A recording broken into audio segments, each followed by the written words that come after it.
How did Catherine the Great compare to Peter the Great? Have you ever wondered how two of Russia's most influential rulers shaped the nation? Catherine the Great and Peter the Great both played vital roles in modernizing Russia, but their methods and focuses were quite different. Let's break it down. Peter the Great ruled from 1682 to 1725. He initiated Russia's transformation into a European power through extensive reforms. His approach was centered on westernization, military modernization, and centralizing state power. Peter built a strong army and navy, restructured the government, and introduced Western customs and technologies. However, his methods were often harsh. He relied on force and discipline to impose rapid change. Despite his reforms, Peter maintained strict autocracy, limiting political freedoms and enforcing top-down control. Catherine the Great, who ruled from 1762 to 1796, continued and expanded upon Peter's modernization efforts.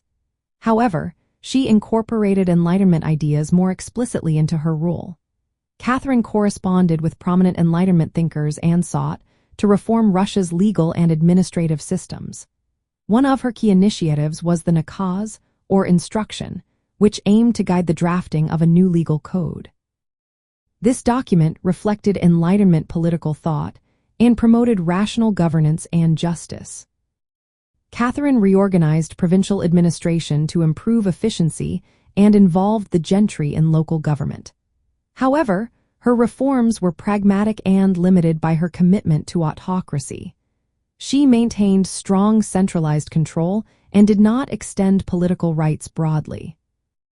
In terms of social policy, Catherine granted new privileges to the nobility, including exemptions from compulsory state service.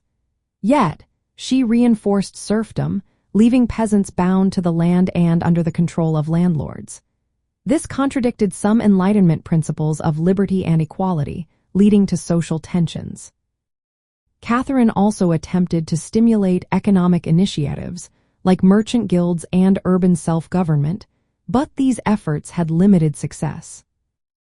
Both rulers expanded Russia's territory. Peter achieved this through military victories, such as the Great Northern War. Catherine expanded territory through the conquest of Crimea and involvement in the partitions of Poland. These actions strengthened Russia's position in Europe. From a liberal perspective, Catherine's reign is often seen as the height of Russian Enlightenment. She actively engaged with Enlightenment ideas and attempted legal and administrative reforms inspired by them. However, both rulers ultimately upheld autocratic rule, limiting political freedoms and maintaining hierarchical social structures.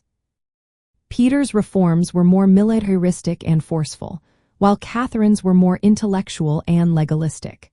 Yet, both were constrained by the realities of ruling a vast empire with entrenched nobility and serfdom. In summary, Peter the Great laid the foundation for Russia's modernization through strong military and governmental reforms. Catherine the Great expanded on these changes by incorporating Enlightenment ideals into law and administration. However, neither ruler fully embraced liberal democracy or political liberalism. Their legacies reflected a blend of modernization, autocracy, and limited reform shaped by the context of their times.